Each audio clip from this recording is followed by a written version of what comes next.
And right now, he's very successful, and I didn't expect, because I thought God will punish him.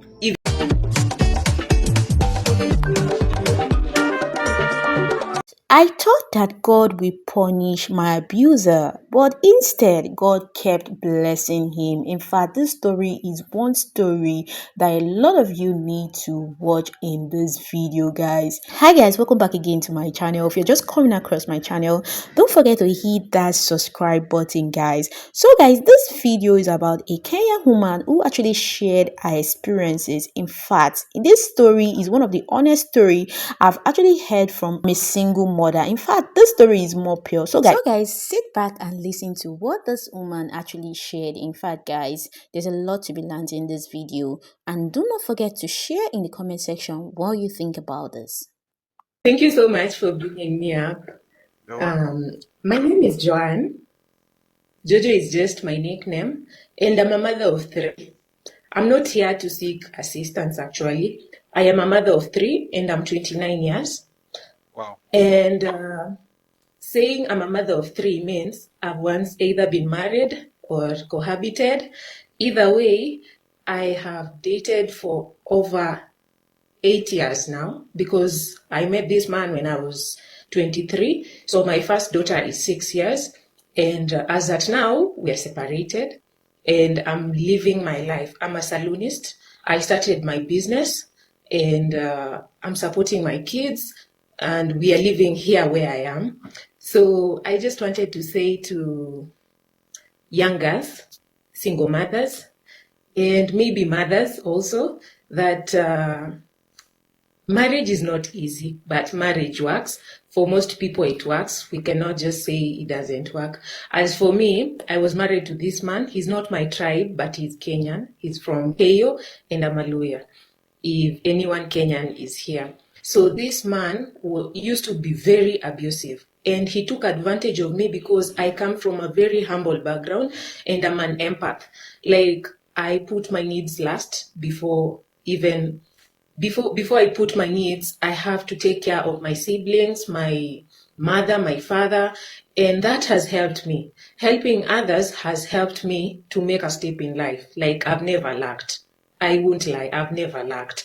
So this man came to my life when I was in college, 23, I was in college, and he wanted us to start a family. And because I was raised from a family of 9, that means I'm used to company. So I really also wanted these kids, and I gave in. We had our first baby. He insisted he wanted the second one, and then trouble started.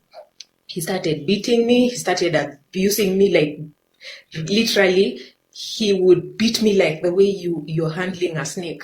And my second pregnancy, I had a hip joint dislocation, but he was never remorseful. Like, he would come to my place, act out, like, present himself very humble, very loving, and people used to tell me I'm the problem, but I was not the problem. I was not. I really wanted this marriage to work because I also believed in marriage so much. And most times my parents, they knew I was not stable. This man was stable, so they would push me. They would tell me, our daughter, marriage works. Just humble yourself a bit further and let your marriage work for you. When I had my second baby, he used to stay in Burundi and I was in Kenya. He used to work, so we were doing a bit of long distance. And whenever he came back, he used to be very violent. But now here's another thing. When I was growing up, a bit of it, I was a resentful, an aggressive child who wants attention. So I try to look for attention in weird ways, like being dramatic, violent sometimes. So my parents knew me as stubborn. So whenever I presented an issue about my marriage to them, they would insist I'm the problem. But I wasn't really the problem. And when the man came back from Burundi, I wanted my marriage to work. Most people will say I might have been foolish, but I don't regret. Honestly, I don't regret. So he came back, he went to my place, he cried. He said he wants his home back, he wants me and the 2 girls. So I listened to him, and I gave back in. I wanted this marriage to work, so I again gave it a shot. And true to his words, he was acting well, like buying flowers, saying all the words that a lady wants to hear. And again, he told me, I am almost 35 and I wouldn't want to eat pension with kids. So can we have a third child? Because all my children are girls. So the second, when she was a girl, I think he wanted her to have a boy. So he said, can we try for a boy? And I was okay, because I come from a family of 9. Kids are not really, they were not a bother to me. And again, I weighed myself. I said, I work hard. Me working hard is not a big deal. So 3 won't be a big number for me. And I didn't want to have kids with different guys again. So I gave in. I had this baby. And when we just went for ultrasound and the baby was a girl, he changed again. He started being abusive. He would tell me words like, oh, your boobs have slipped down. See, you are figureless. No one will want you. No one will marry you. Me, I'm off. I don't want these kids. They are not even kids. And then he left. But I used to pray. Now, that is one thing about Christians. I would seek counsel from the church, and most people believed in marriage. Those that I align with, they believe in marriage. And I would fast, I would pray. But funny enough, anytime I pray, he comes back. Anytime I relax a bit, he becomes violent. So the routine was endless, and I would forgive. I have forgiven until last year. We had a major fight. Like, my kid, my third child looks like an albino, just a bit, kidogo, small albino. So his mother told him, these are girls, and you're a Kalenjin. In Kalenjin, men are valued. Male kids are valued. Yeah, so the mother told him in my presence, you have no children yet. These are girls. And I don't really see why you struggle with this lady, and these are girls. So it entered him, and when we came back to our place, there was this fight. He started saying, these kids are not mine. They don't even resemble me. Who is the father of these kids? And I was, but you are the father. I have been here ever since 2018, and you always had the discussion of kids before I even put to bed. Now, he took me by the neck and then squeezed my neck. I have marks all over here, and I have a mark here, and he really fought me like I was a monster. And at that time, my daughter just bumped into the room, because my daughter has seen the violence in the father. So he came, and the father pushed him. When he pushed him and he was still squeezing my neck, I thought to myself, if I die, he will remarry. But if I fight and walk out of this room alive, then I will have a chance to raise my kids. Whether married, whether single, I will have a reason to smile. So I went for the balls and punched so hard that he lost stability. And my house girl now got hold of me, pushed me aside, and she was trying to come between us. Stop fighting. This thing is not, but I was really hurt. I don't bleach, so my marks in the face faded fast. And I was like, I am going to report this. So I went to the police.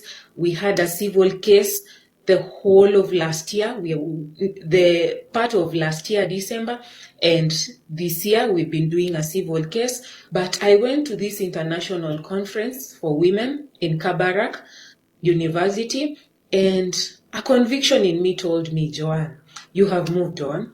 This man has a life, because when he left me, he was very stable. This man was extremely stable when we were together.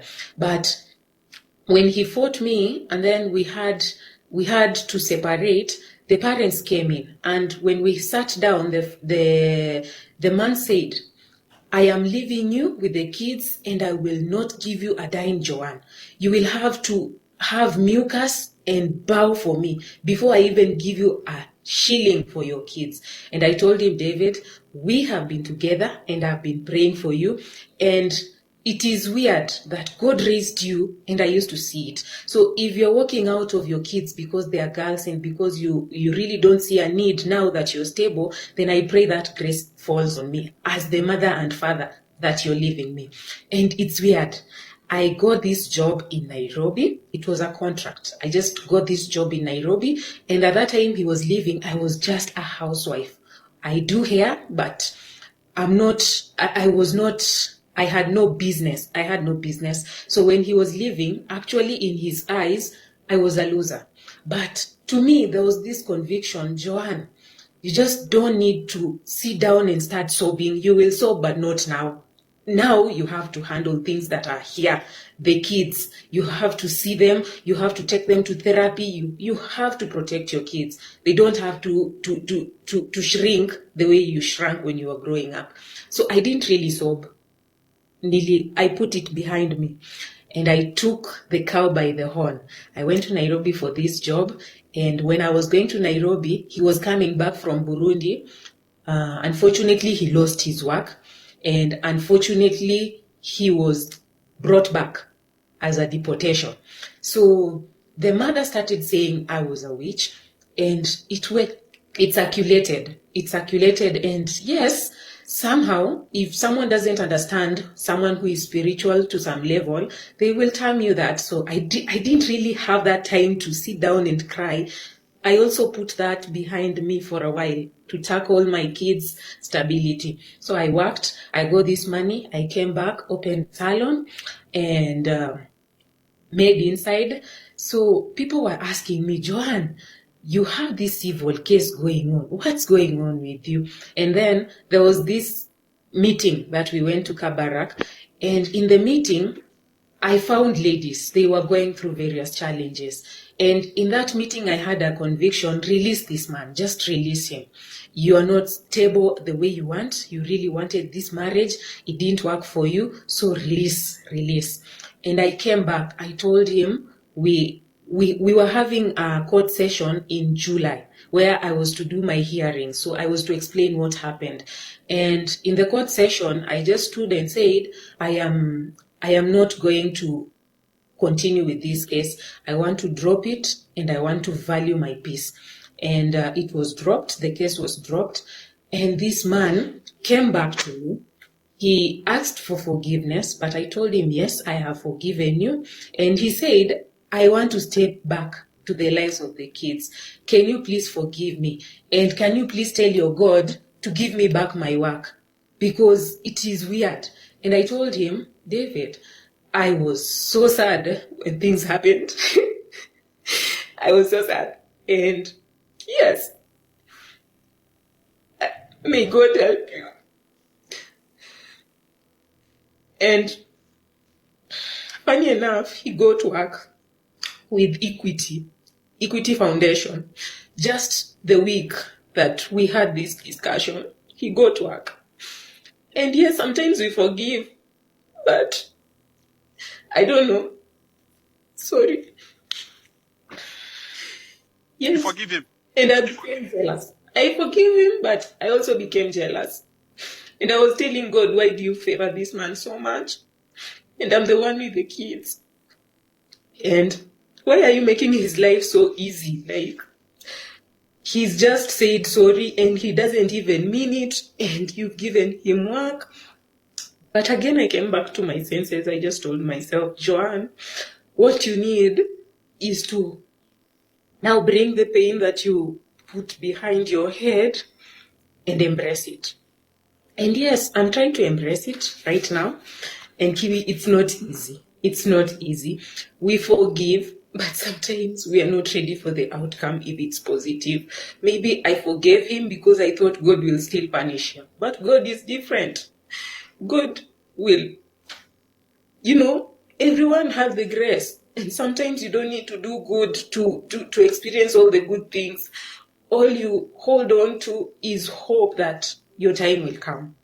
And right now, he's very successful. And I didn't expect, because I thought God will punish him. Even if, I don't know, Yani, it's weird. It's very weird. But what I'm just trying to say is, if you are lying, if you're lying with God, it might not work out 100% as a lady, because we are always on the losing end.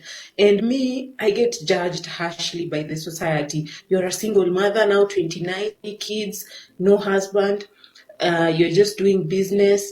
Your husband is successful there. You are the problem. And these things, they eat us. They eat us. So if you're a single mother out there and you're watching your baby daddy become successful, I think we should just try and calm down. We should calm down. There's something for us. Something is working out for us. So, yeah. Jojo, Yeah. your story about the abuse, the process, and the outcome is one of the purest and honest that I've had. Purest and honest.